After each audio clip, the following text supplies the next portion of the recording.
G'day folks and welcome to the Encounters Down Under podcast. I'm your host Anthony Goodall and I invite guests to the show to share their amazing encounters with aliens and UFOs. If you or someone you know has had an encounter down under or anywhere in the world for our new segment Encounters Unbound, please get in touch with me via the Encounters Down Under Facebook page or email at australianUFOsightings@outlook.com.au. Be sure to join the Encounters Down Under Facebook page and YouTube channel where you can also get involved during the live stream interviews, sharing your thoughts and opinions during the live show. Also, if you enjoyed the podcast, don't forget to give us a rating and review on your favourite listening platform. But anyway, that's enough from me. Let's get into what you've been waiting for. Kick back and relax with your favourite beverage and enjoy the show.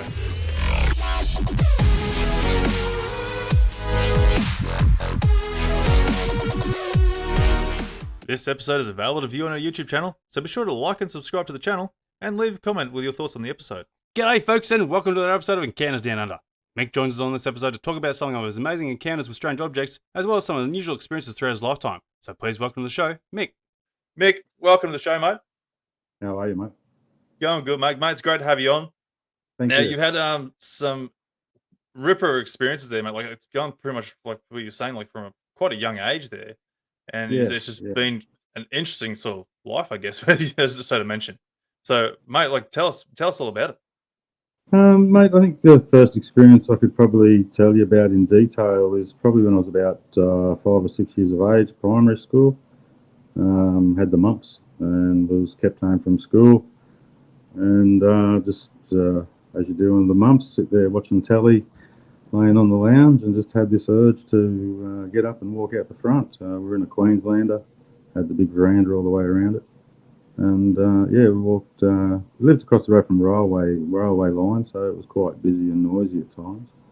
But just something urged me just to go out the front and have a look out in the sky. And up towards my right, where it was cloudy, it was an overcast day. I just spotted this light. It looked like what I thought would be, a landing light on a plane or a little Cessna or something like that. And I just sort of, it caught my eye. I watched it for a little while and it just disappeared. Fractions of a minute later, it's appeared again in a different position. And it continually just jumped around doing this in the clouds for easily a good 10 minutes or so. The only one home was my grandmother. And no urge to jump up and down or be excited about it. It was just a matter of, there's a light. There's a light jumping around in the sky. He didn't really think much of it at that age. Just took it in my stride, went back in and laid down, and didn't think much more of it. So that was the first experience. So any specific sort of shape, or was it just a strange light, like nothing that sort of really resembled anything? It was literally like a pinpoint of light. Wasn't within the clouds. It was just on the face of the clouds. So it wasn't hidden by the clouds. It was just jumping around on the face of the clouds. Yeah, that's incredible because I've always heard of these UFOs sort of doing like a bit of a zigzaggy sort of maneuvers and that sort of nature. No visible movement in between. Just there and gone and there again. There and gone and there again. There was no rhyme or reason to it, up or down, sideways. Yeah. Now that I think about it, it makes me wonder if it was more than one, but never seen more than one light at one time. So, just took it as one. Yeah, fair enough. So did you sort of like get a bit of an idea, like this could have been something that was a bit unearthly at the time? Like, what was your sort of thoughts that you can remember? No, not at all. Didn't strike me as strange. Didn't strike me as odd. Didn't excite me to the point where I would sang out to my grandmother or ran inside telling her about it. No, nothing at all. If anything, a sense of calm, really. Fair enough. But I suppose, like, then again, you're only young then too, so there's nothing really to, you could be thinking, like imagination or something like that. You just very blasé, I suppose. A little bit of back history. We grew up on a remote farm, and growing up as an infant on the farm, and that later on in life, my mother and grandmother would tell us about similar lights, and I guess with some indigenous background, what they classed as min lights on the farm. And I guess maybe growing up with those stories, seeing this light bouncing around in the sky probably just didn't surprise me as much as it probably should, I guess. Yeah, okay, that's interesting because like that would be actually awesome. Like, if you're willing to open up about these stories from your family there with regards to the Min Min lights. Yeah, funny, and it only ever come from the females. The males never ever spoke. Oh, right. Yeah, so it only ever come from my mother and my grandmother. Is there a reason behind that, or is it just something that they sort of like? I think it's just probably that old Aussie male thing. Yep. Fair enough. No, that's awesome. That's yeah, I'd love to go and get some more stories about Min Min lights because they're very intriguing because it They sort of are. makes you wonder, or like, are they a natural paranormal sort of entity on this earth, or is it something that's introduced to the earth, or like what's the go Yeah, there? Because like, I don't know, there's stories of them from thousands of years ago in yeah, and regards to these things. It makes you wonder. a lot of the American stuff, they talk about swamp gas, and over here, I think the scientists try and write it off as atmospheric anomalies, and it's definitely a phenomena. But yeah, as to what it is, and Yeah, if I can there's sort of any understand where they're correlation. coming from when it comes to like atmospheric distortions and stuff like that. But then you got stories there where people are saying that these things come across as intelligent. They've got their own consciousness and doing their own things, like going their own directions, and they Absolutely, got some sort of purpose in their actions. And it's like, yeah, well, that sort of rules out atmospheric distortions. absolutely, definitely. So tell me about these Yeah. other ones you sort of come across with. Well, the next one probably would have been about 3 years later, I guess. That would have been around Christmas time. Had some cousins up staying for Christmas, and the elder cousin Wayne, God bless him, he no longer with us, passed away a couple of years ago in a bit of a tragic accident. Sorry to hear. We were in a just in a park, just playing. It was a pretty basic old park, had the steel merry-go-round and the old steel bloody slippery dip. We stayed a little bit later, probably than we should have. Become dark, and we were just sitting on the park bench, just chatting away about Christmas and what we were getting for Christmas and everything. And the first thing that struck us was the silence. The cicadas, everything just went dead silent, just like someone turned off a switch. And we sort of both sort of questioned it, like, wow, that's weird. Like everything's just turned off, like completely. Street lights went out that were in beside us and in the park, and that's when we heard what what I could only describe as a hum that come through the power lines. That hear them every now and then humming away, but this was a definite change in frequency and I guess loudness. It become louder, so that made us look up at the power lines that were running along the street, and that's when we noticed the stars just disappearing, completely disappearing, gone. There was just stars there, and next minute there's no stars. And that's when we noticed this massive, and it was massive. I'm talking easily a length of a football field or more long, and at least half that wide. And it had no definitive shape, but you could tell it was triangular in shape because of the loss of the stars. And no, nothing you could see on it that you could go, oh look, that's a panel, or that's a side, or that's a window, or that's a light, or there was nothing. It was completely black, totally black, and it moved so slowly. It was ridiculous, like walking pace. And that just literally followed along the power lines, and we watched it come and we watched it go, and we never ever spoke about it again. And we never went home and told our parents or our grandparents. And yeah, that's just lived with us. Definitely lived with Wayne until he passed, and still lives to me to this day. And there's no question that there was an object there. There was no propulsion. You couldn't see any flames. There was no motor.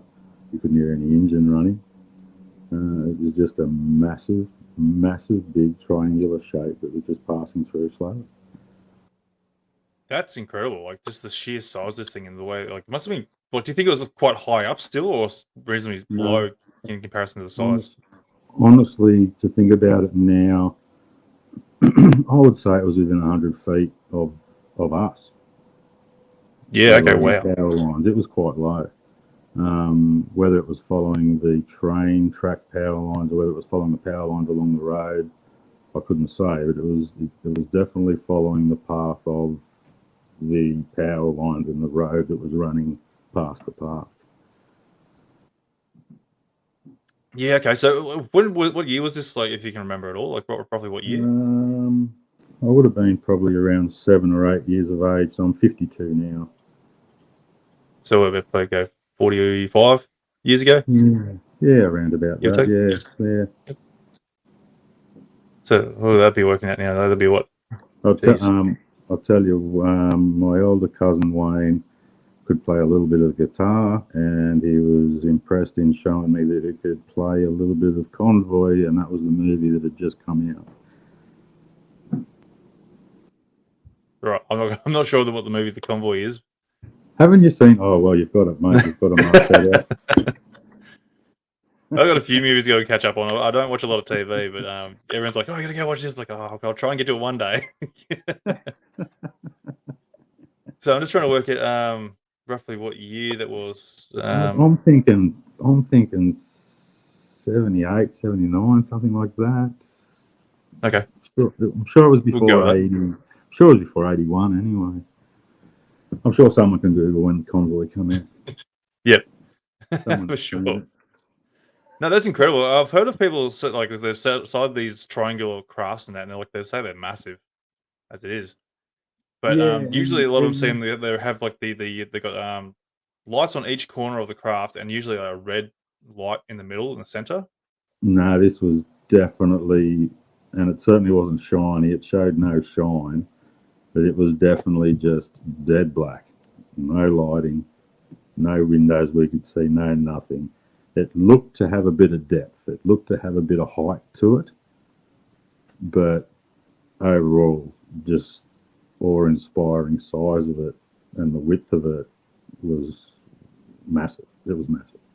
Yeah, that's wow. That would have been absolutely incredible. Thank you there, Michelle. 1978, she says it's come out, so around that Thank, year. thank you. So, what like did you guys talk about it between each other, like about this whole thing and like what it could have been? Like, did you just all Yeah, questioning? we spoke about it there and then on the bench. I remember, we excitedly giggling and going, "Wow!" Like, what did we just see? What was that? That was amazing! Like, unreal. Why did the cicadas go quiet? Why was this? Why was that?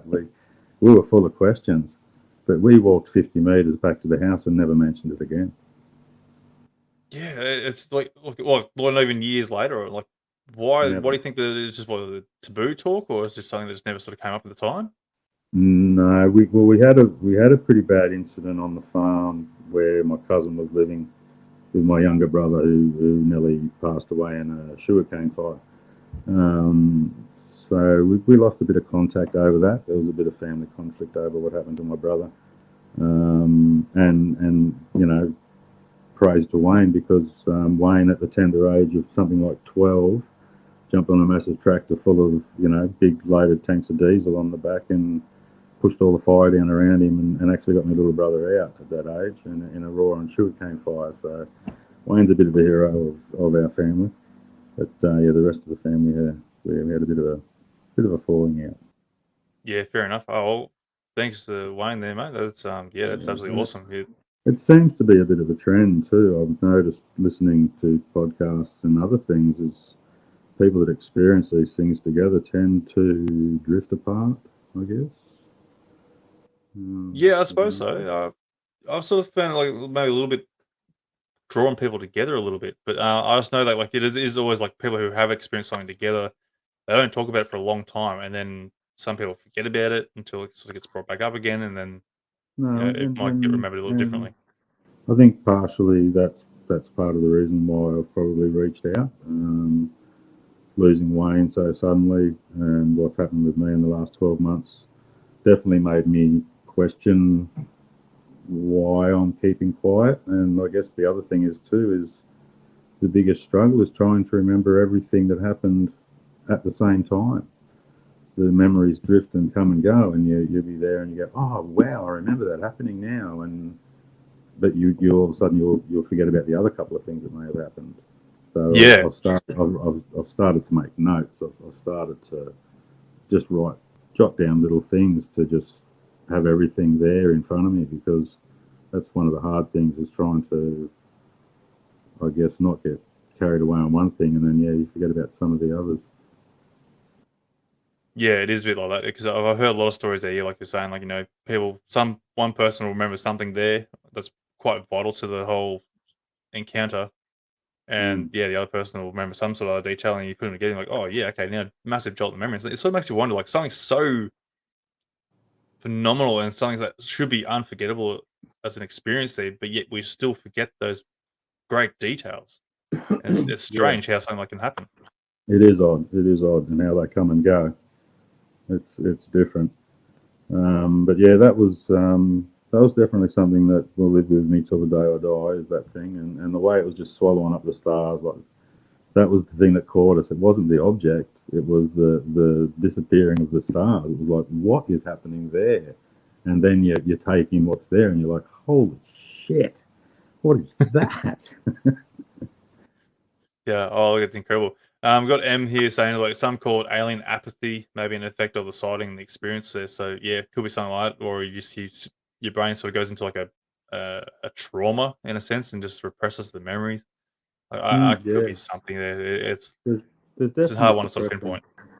There is definitely some form of suppression there. Absolutely, whether it's our subconscious protecting us or Yeah, whatever. Definitely something there. Yeah.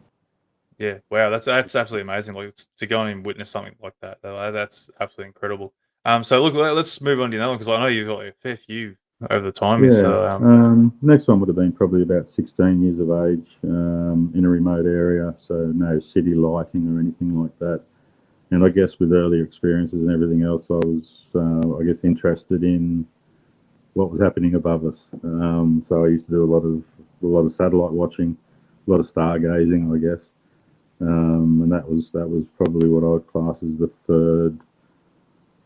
I wouldn't call it an experience, but definitely witnessed something that was not meant to be there. We were watching satellites. We'd seen a couple, and we watched this satellite pass across us. And it wouldn't have been 30 seconds later we seen a second satellite on the same path trajectory, and we were like, "Wow, check that out! Like you don't see that. That's not something we've never seen before." It was definitely moving fast. The second object was moving faster than the first one. And just as it was moving to our left, it was sort of heading out of our vision. We were starting to lose vision with it. The second object reached the first object, stopped briefly, and then flew back at ridiculous speed in exactly the same trajectory in the opposite direction. So that was a bit of an eye opener. There was a few of us there. We were away camping. So yeah, that was something worth mentioning, because satellites don't change direction. yeah, no, that's for sure. Like that's the amazing part. Like even just like the logic of watching a satellite stop is immediately going to catch your attention and go, all right, that's. But then again, I've also like you keep sitting there watching a satellite for ages there, and you think it's stopping or it's slowing down. That's just the Mm, effect of like is it's going over the horizon a little bit and it's getting further away and it's starting to look good. But the fact that it just absolutely. you can sort of like, if you've got references to stars and you can see it stop, and the Well, fact that it just turns and just goes back the other direction, that's the, like the reference the phenomenal. reference was the first satellite. Yeah, That was the reference. That was, yeah. That it was still moving at a nice steady trajectory. Hadn't changed. But yeah, the thing that chased it up and stopped behind it. It was only briefly, but yeah, it turned around and just went exactly the same trajectory at a ridiculous amount of speed. And yeah, that just stopped us all dead. It was just like, what happened there? what did we just see there?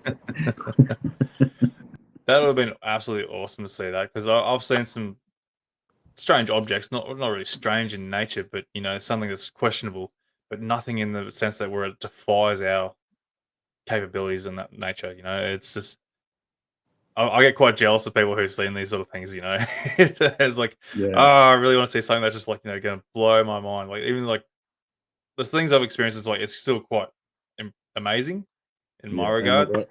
I got to question whether there's a lot more people that have actually seen things but just put it out of their mind.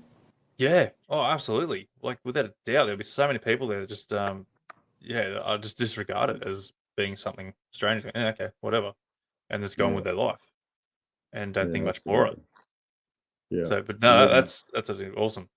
even with groups of people, like it's never mentioned about in the group again. They don't have group chats about it. Maybe years and years later, but yeah, as it sort of happens, it's just like didn't happen. Did it happen? Didn't happen. It's Yeah. gone. It's gone. Mm. So, like, did it sort of like go straight across the from one side of the horizon, like over the horizon, basically, or did it sort of like just disappear to a certain point and Pretty well straight vanish? over the top of us. So we were laying down on I guess what you call a grassy mound, a little bit away from the campsite. So yeah, straight overhead, and yeah, that's when we caught the satellite. But yeah, this thing just come out of nowhere, folded it up, stopped, changed direction, and took the hell off out of there. Yeah, that's cool.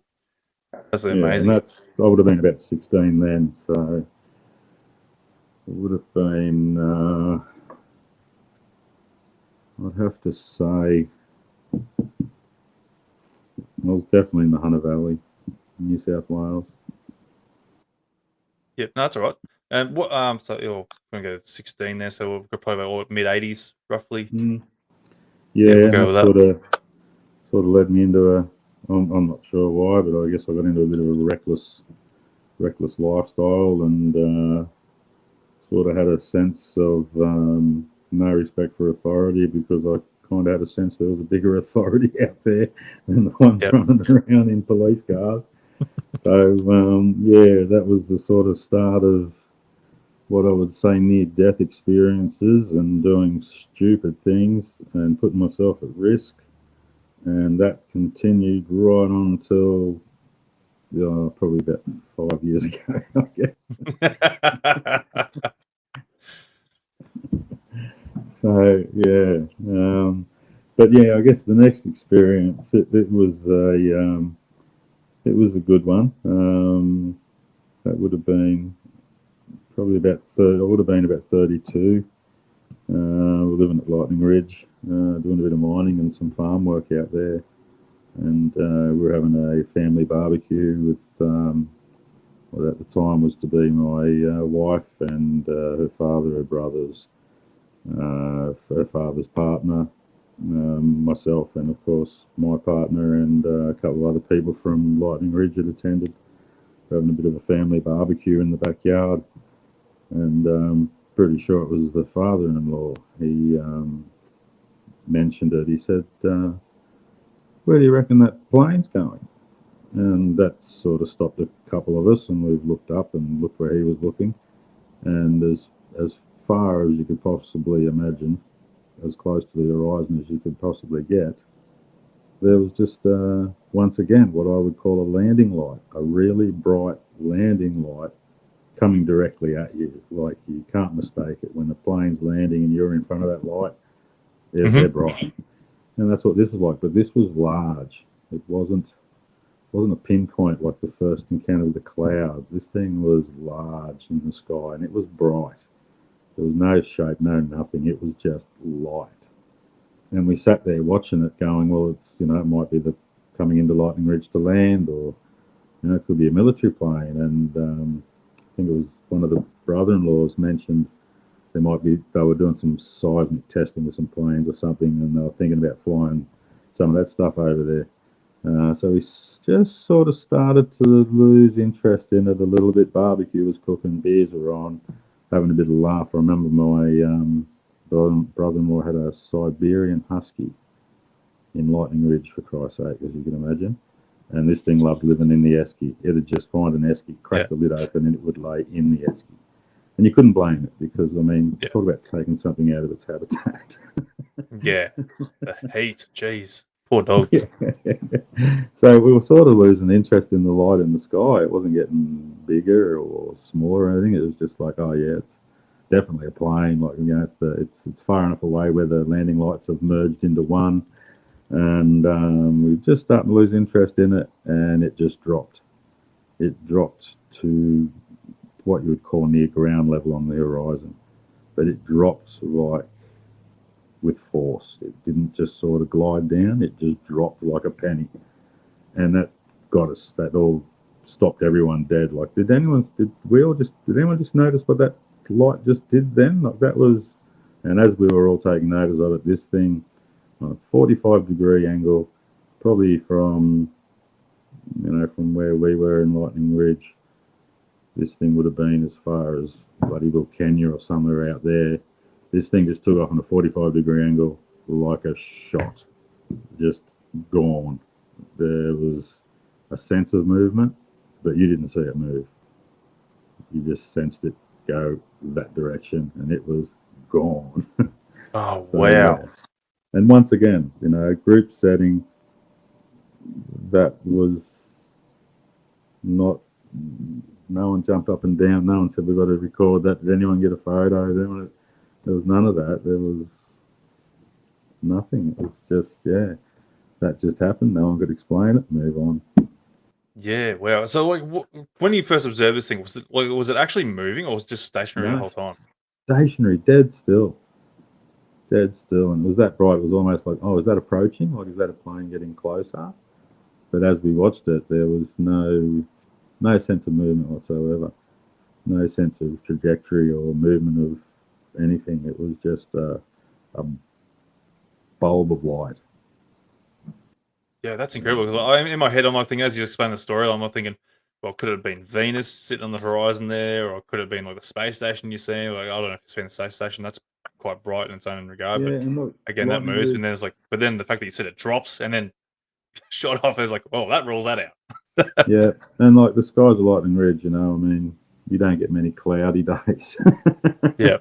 Yeah, wet weather out there is a godsend.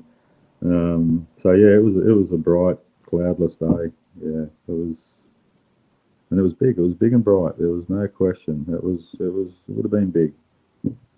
Yeah, right. So, This what is do you sort of feel like the object could have been doing, like sitting there? Like, do you think they're scanning for something there, or is there something that's of interest out there? honestly, I couldn't find anything on the map. By this stage, I was starting to get interested. So that's the first things I do. I tracked it even back to the first thing. I tracked down. Well, if I was standing there on that veranda, what direction was that, and what's over in that direction? And it was, oh, that's Mount Tambourine, and so on and so on. But yeah, anything out there, it's semi-arid, it's desert, it's nothing. Probably good opal, but nothing of interest. Yeah, right. So, whereabouts exactly is Lightning Ridge? Say Queensland, New South Wales border. Yeah, okay. So, Yeah, head inland right. about 9 hours. Yeah, right. So, oh, what's that bloody other Birdsville? Is it probably not far from there? No, not quite that far, but St George, Bandy, around those places. Yeah, right. So that's West, interesting. yeah. That is quite interesting. But yeah, that's absolutely amazing. Like, to even see again, like you've seen something that just defies our capabilities again. Like that's Yeah, to and me that's the thing. mind blowing. There's nothing that we've been told about that would move with the capabilities that these things have moved. There's just no way. You wouldn't survive it. You'd snap your neck, Yeah. literally. Your bones would be sticking out your back. Yeah. So I've got Michelle here saying in the comments there, how far from Pine Gap? I'm pretty sure Pine Gap's in the Northern Territory there somewhere, so I'm thinking it's still probably a good distance away from Yeah, Pine Gap, so definitely out of nothing in relation visual. to there. You'd definitely be out of visual. So, but yeah, that's absolutely mind blowing. That is, that's because it makes you wonder what are they doing out there? Like, people are seeing these things sort of hovering around, instigating the Absolutely. areas or investigating the areas or something like that. Something of interest that there to them, and they're like, why? What's And so I guess, interesting in these remote areas? not that I've thought about it before, but I do remember there were a lot of, we were involved in a lot of war games at the time. I think we had Singapore and things like that, and we were doing war games with America, and I think we even did one with China. that was worked through the top end and down into Central Australia. So it'd be interesting to find a timeline to see if there was actually anything going on out there at the time. But yeah, for me, there's nothing out there. It's just desolate. Yeah, that's an interesting point because they always have been had some sort of relation with military activity. So whether it was something Yeah, out there in regards to that, that could be a and look, I case mean, for it. there was no shortage of military vehicles moving in and around Lightning Ridge, that's for sure, especially past it up that highway. Yeah, no, fair enough. I just got a comment here from Chris. He's asking, how do you feel that you've had so many experiences, and do you I think feel, you could be about of it always having these encounters? um, look, I feel privileged, to be honest. Um, and the downside of it is not really a God complex, but the downside of it is not fitting in, I guess. Finding it hard to fit in. I don't think I've ever fitted in my life anywhere with my family, with my jobs, my occupation. I've got some good life friends that I probably count them on one hand and leave a thumb. But yeah, as for acquaintances and going out and socialising and things like that, that's probably the downside of it. Um, Almost like a feeling of knowing more than others, I think. Yeah, it sort of does set you aside a bit, doesn't it? When you've seen something that's It does. unknown to us of You, our you, nature, and it's you sort of question everything. You you question do. everything. And I think that's one of the reasons why we get so cast out from society in regards to when people want to try and come forward with these experiences. That people want to start calling you crazy, you're on drugs, some sort of nutter that needs to be in a crack house or something, Yeah, in that regards. and But yet you can be completely sober and, you know, yeah, and look, a fresh lot of state of times mind, but still see these things. I tried to prove the point by going too far. Putting myself through windscreens, hitting telegraph poles, you name it, and 98% of the time walking away without a scratch. A bit battered, a bit bruised. Getting taken out by a taxi at 80 kilometres an hour walking across the street. Holy shit. Um, Bounced off there, had a little scar on my hip from the Levi jeans. Um,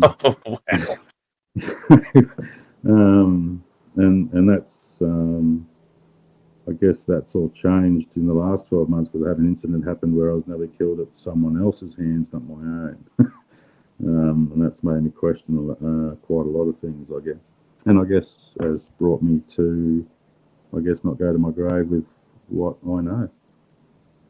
Yeah. No, look, I appreciate that. It's, yeah, wonderful you coming forward with it all.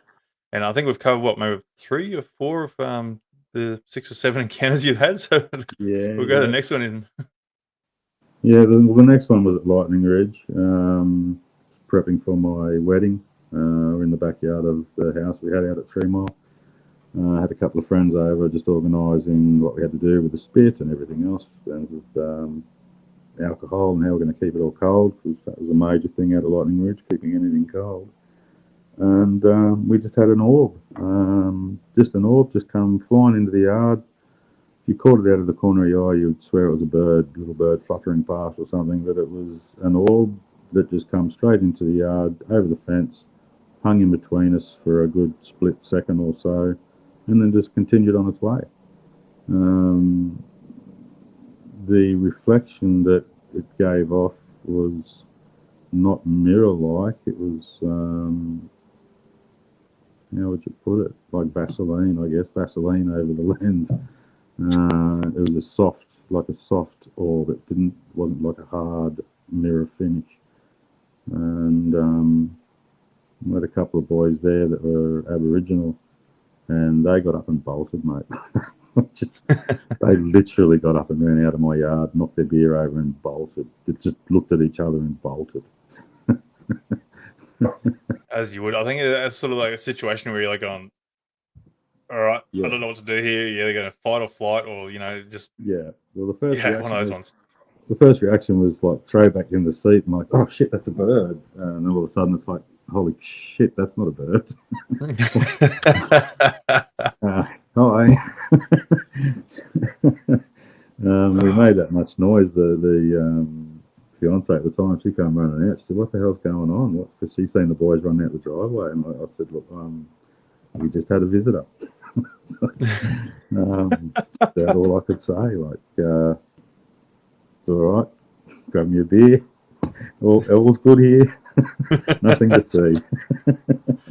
Oh wow, that's mind blowing. Like, do you think it might have been like a min, or do you think it's something completely like what time? Like, what time No, of the day was this sort of happen? about 3 o'clock in the afternoon, 3:30 in the Okay, afternoon. Yeah, so you it's can broad definitely daylight. put aside those atmospheric distortions around that time for sure. Yeah, no, and the size of it, look, baseball, Yeah, okay. a bit larger than a tennis ball. So do you sort of feel like it had its own consciousness in that regard, or is this some sort of weird? Absolutely. It come into the, I mean, you imagine just sitting there, mind your own business, and say a Rosella or something at full speed just come flying past your peripheral vision. Yeah, That's the movement you got. But then all of a sudden it's in front of your face and you're sort of looking at it and you're like, it's not reflecting, it's not moving, it's not fluttering, and it certainly hasn't got a beak. yeah. And So it was almost like it just stopped, had a glance at us all, and then just went on its merry way. yeah, because I was about to ask that. Like, do you sort of feel like it was sort of like observing you in that split Absolutely. second? Yeah. Yeah. Yeah. Definitely had that sense. Yeah. Wow, Yeah. that's incredible. Yeah. Yeah, so it makes you wonder. Like, I have heard of people like seeing strange orbs and like they're coming through their house and sort of stuff. Like, do you think it's sort of like maybe like a spiritual thing, or do you think this could be like some sort of I'm not. yeah, Look, I at the time I called it spiritual, and that was the only way I could sort of explain it. And yeah, there was a bit of turmoil going on, people dying and stuff in the family at the time. So yeah, we just sort of wrote it off as a yeah, I guess a spiritual visit. But yeah, it certainly wasn't normal. yeah, well, absolutely. So obviously, you would have kept watching this. Like, did things sort of like disappear, or did it sort of like go behind something and disappear? It Or never changed its hiding trajectory. It come in over the fence on the right hand side and just hung in between us for a split second or so. I had a sense it revolved, but wasn't spinning, and then just shot off straight over the fence and gone. We watched it. It was almost because it's not smooth ground out of Lightning Ridge, so we watched the trajectory bounce almost, but then you could notice that it was following the contour of the ground and the mining shafts and everything else that was there and the washouts. It was picture a hovercraft, 8 feet off the ground. yeah, It just followed the surface, but was nowhere near it. Yeah, but yeah, the that's Curry boys, incredible. that was funny. The Curry boys just, mate, they turned white. Just Oh, that's funny. But yeah, look, honestly, it's one of those situations where you wouldn't even know what to do. Like, yeah, like I said, you fight or flight, and or just like freeze in fear. And it's something that's incredible. And it's like, it left. what do you do with it? I can definitely say it left you with a sense of energy. It was almost a sense of elation after it left. It was a positive energy. Yeah, okay, that's good. That's what I was going to ask you the next question. Actually, well, how are you all feeling after it? Like, Yeah, to what was myself, the energy of the whole crew like? myself, it was positive. My mate Harry, he didn't really want to talk about it too much. But the two Curry boys, their reaction was just gold. Like it was, you'd want to do a comedy skit. It was that funny. Like they left dust. Oh wow, that's awesome. That's cool. Like, what did the wife at the time sort of think when you try to explain to her? Um, she's had her own experiences. Certain things appearing and stuff over the years. But yeah, she didn't mind. She didn't mind. I think she wrote it off as maybe a visit from her mother at the time, from memory. 'Cause she Yep, was just fair about to enough. get married and she didn't have a mum there. And yeah, but yeah, it's definitely a positive. It was a positive thing. Didn't feel negative in any way. Yeah, no, that's all right. No, that's wonderful. That's yeah, it's really good. As long as like, yeah, I suppose it wasn't anything negative on that nature, and it's sort of felt there could have been a more positive meaning to the Yeah. whole thing. That's probably the best thing to come from it. And I think, if anything, overall, the experiences have given me a sense of why. Why am I here? Why do I experience that? Why have I seen that? And that's been very prevalent in the last 12 months with what's happened. I've seen a counsellor and got a psychiatrist, and we've spoken about it at length. Because there's just been so many instances where I just should not be here in any way, shape, or form. But I'm still here breathing, still here in one piece. Which sort of leads us to probably the last recent experience.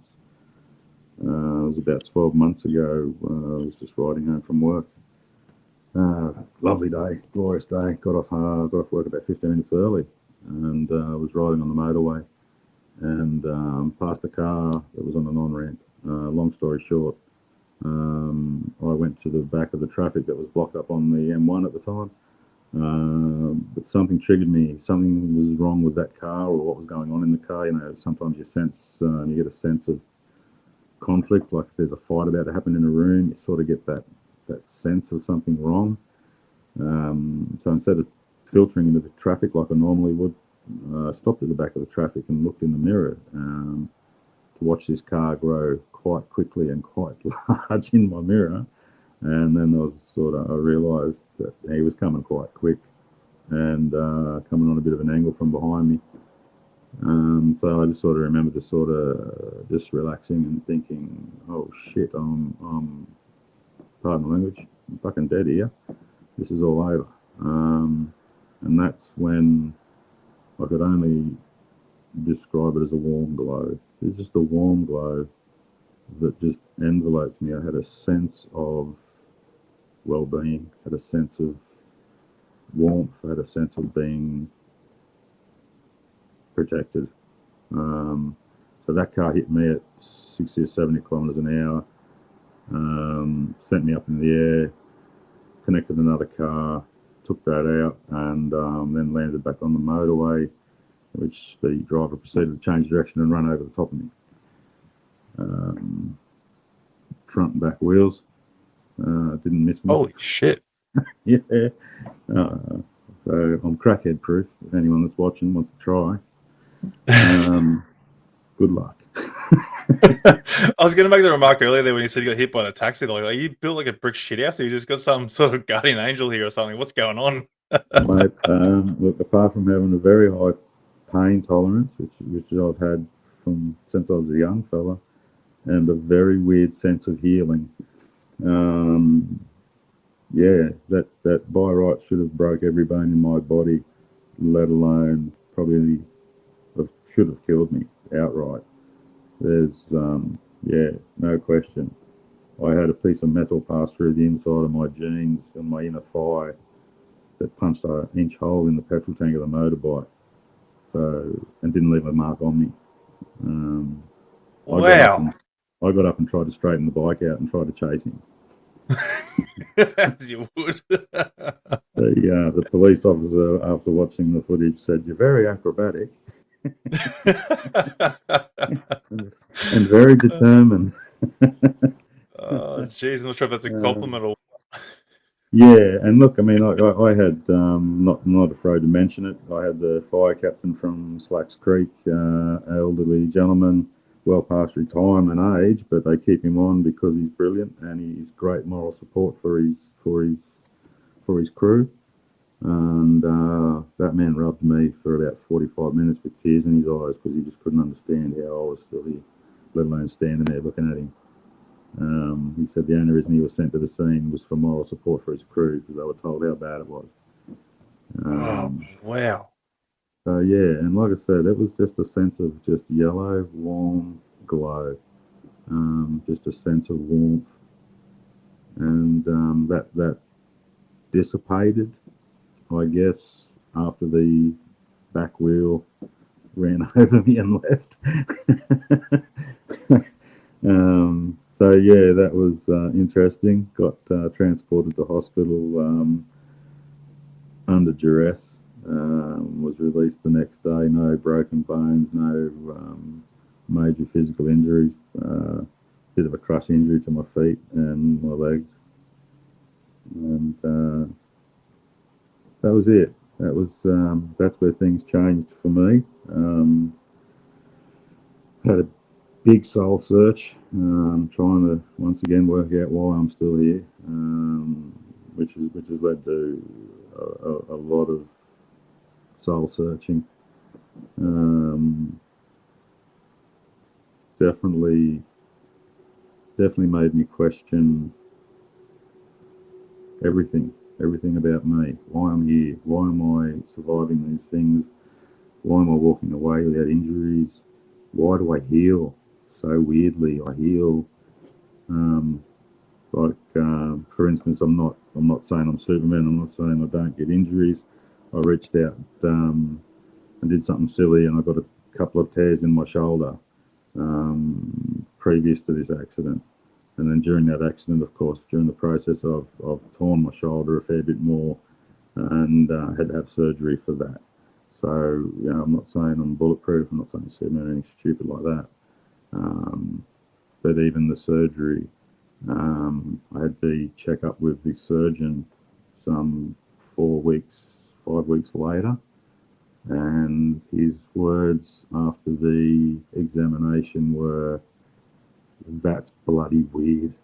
And that was the last words I heard before he left, and left me with that. So it took me about 3 months to catch up with him again, because he just turned around and walked out shaking his head. And I caught up with him at a later appointment and questioned him on it. And he said, "No," he said, "mate," he said, "it's just miraculous." He said, "Mate, there's just no way possible you can be that many months in advance of healing after the surgery I did." He said, "That surgery is normally a 45-minute keyhole surgery, and I spent 5 hours and 45 minutes on you."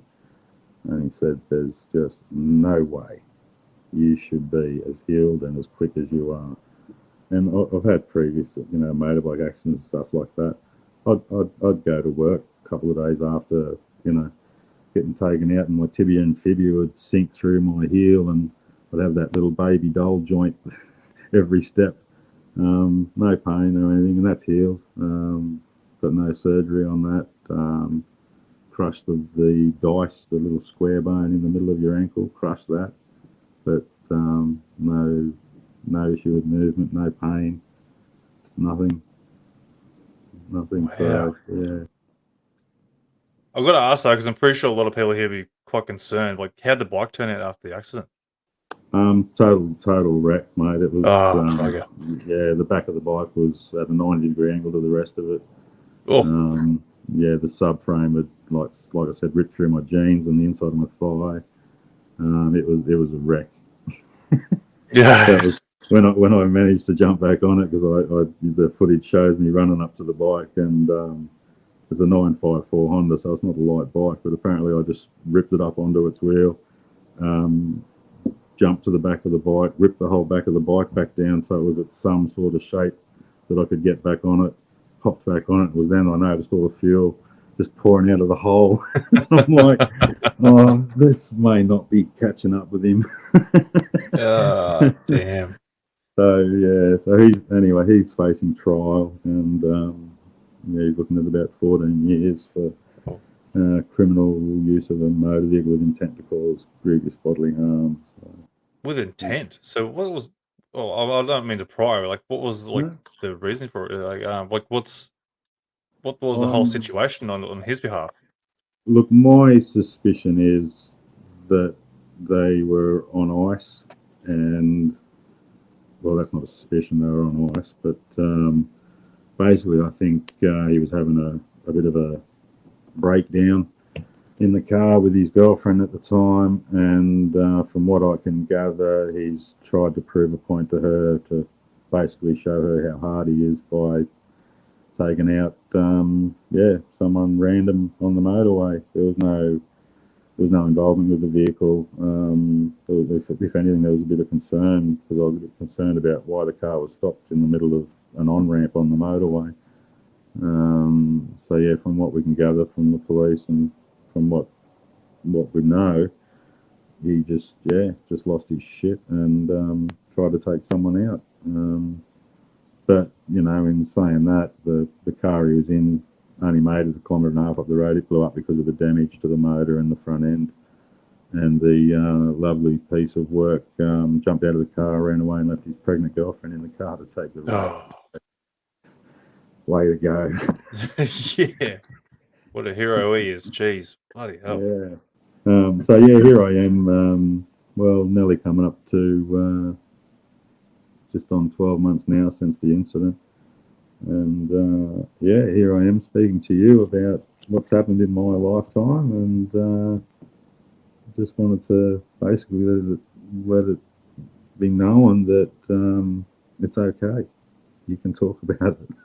Yeah, no, look, mate, I appreciate it, and I think everyone else does too, mate. Like, just talking about this, like, obviously it's a strange thing in itself, but something there is getting you through these things, like whatever call it, spiritual or guardian Yeah. angel or something. Like there's something that's Well, going on. let's hope it's a guardian angel.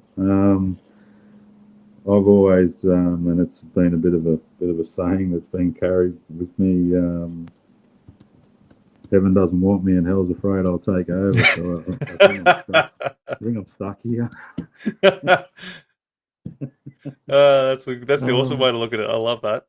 It is, and look, there is one final incident that I do want to talk to you about, and that was a contact.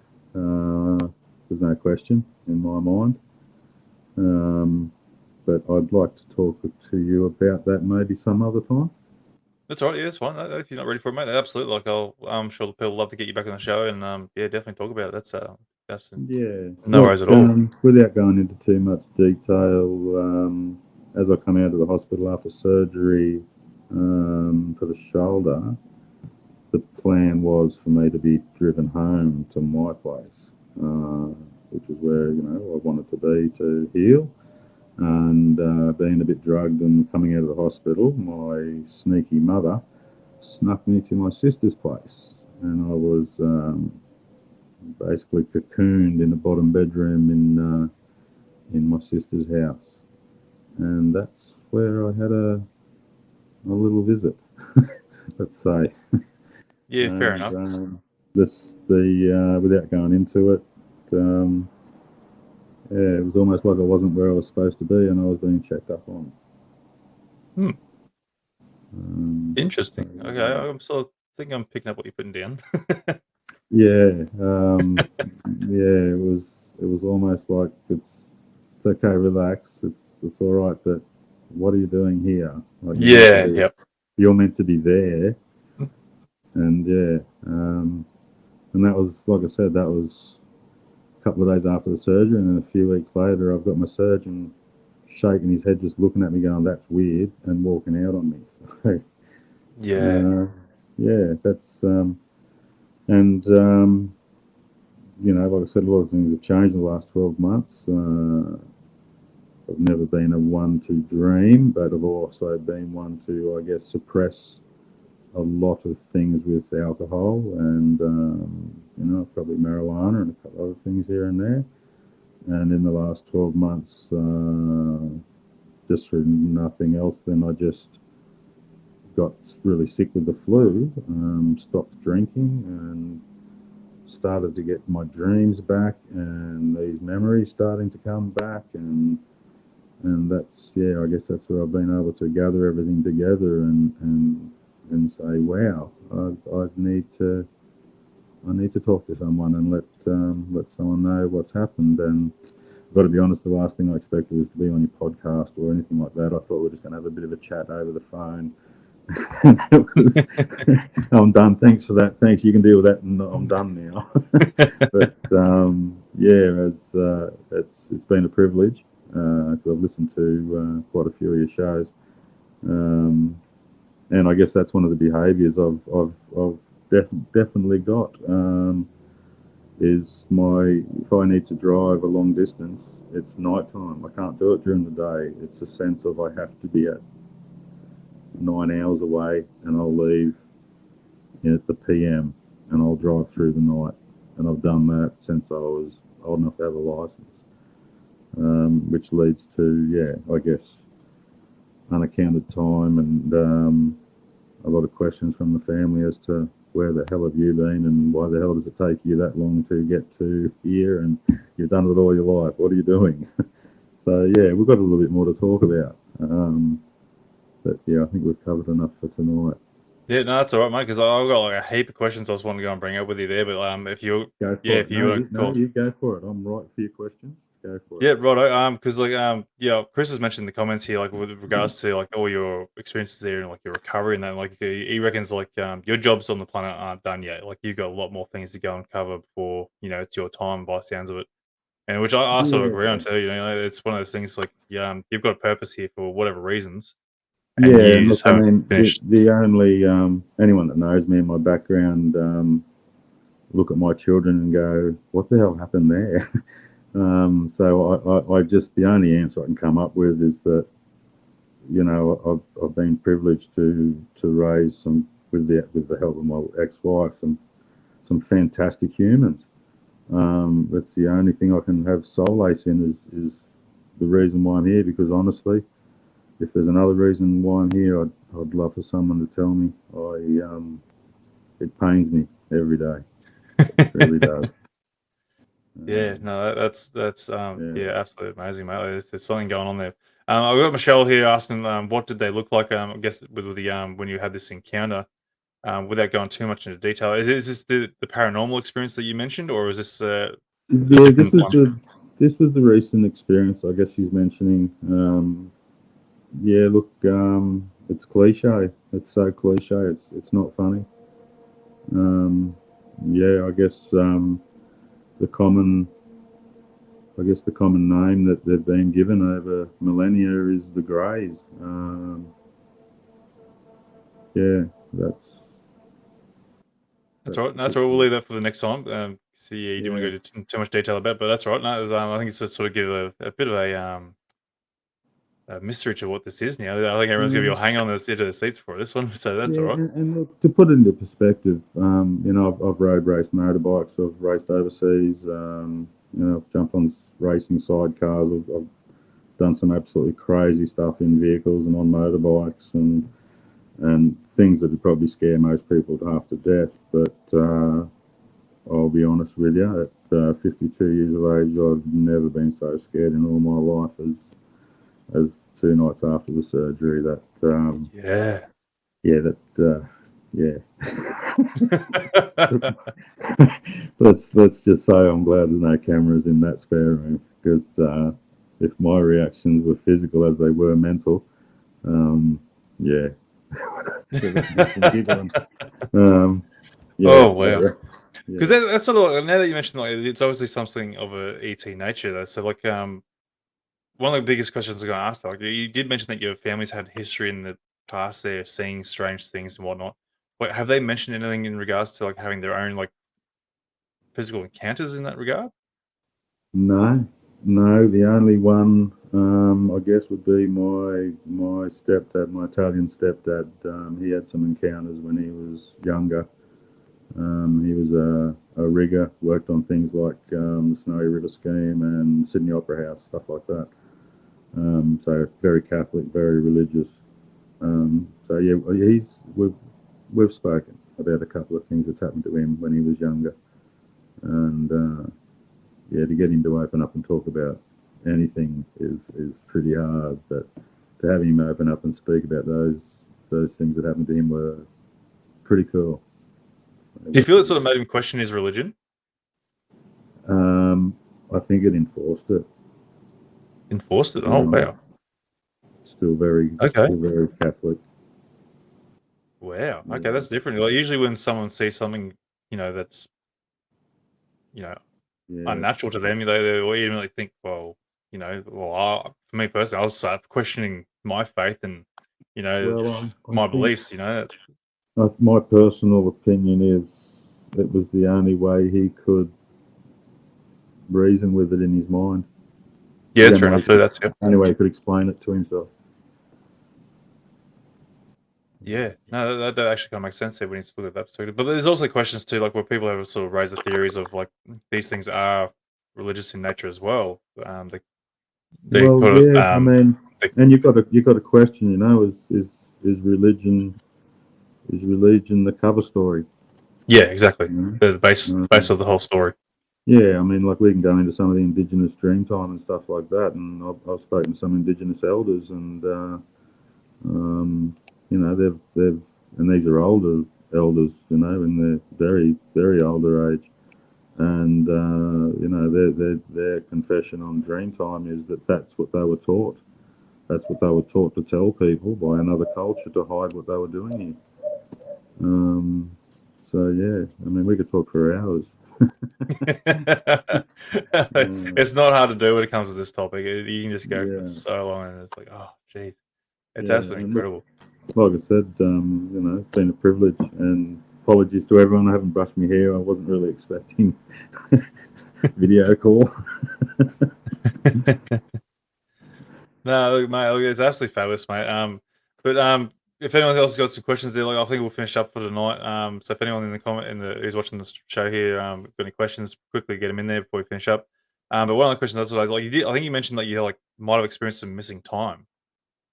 Yeah, with my travels, like I used to do sort of every week from Lightning Ridge to Brisbane, and every month or every 6 to 9 weeks from Queensland to New South Wales.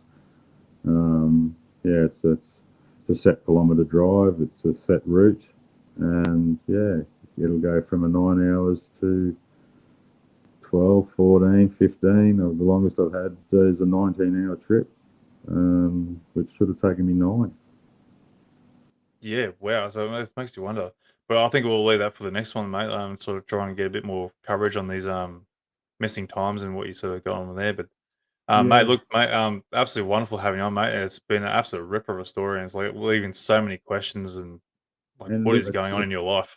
it's quite funny when we sort of earlier, like in the early stage of organising this, we had another date set, and I tell you, when that date arrived, the sense of dread I had of talking to you was overwhelming.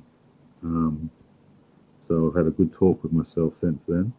So it's like I said, it's been good, and it's okay. It's all right if you had experiences.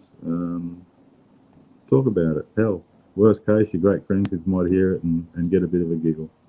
So, but yeah, it's okay. It's all right. Yeah, no, that's absolutely wonderful, mate. Because that's what like I love having people like yourself come on the show here and helping encourage other people to go and talk about their experiences there. Like because like I keep saying all the time on through episodes,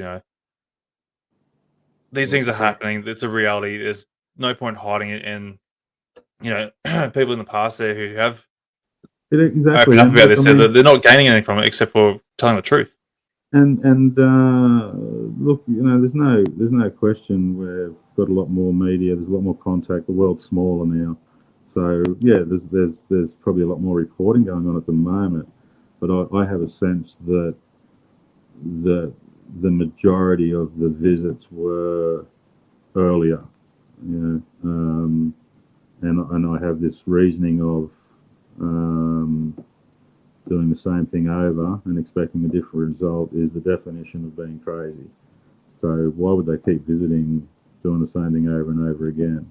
Like we don't have the Exactly. mutilated animals much anymore, all that sort of thing. It's all sort of died away. And my sense is that there's definitely different cultures, different visitors out there, and they all had their own little experiments or whatever to do, little projects that they have to complete. And now we're having these new, I guess, generation of sightings with these tic tac things and underwater and stuff like that. I mean, you'd have to be a fool to think that we're the only intelligent living species in these universes.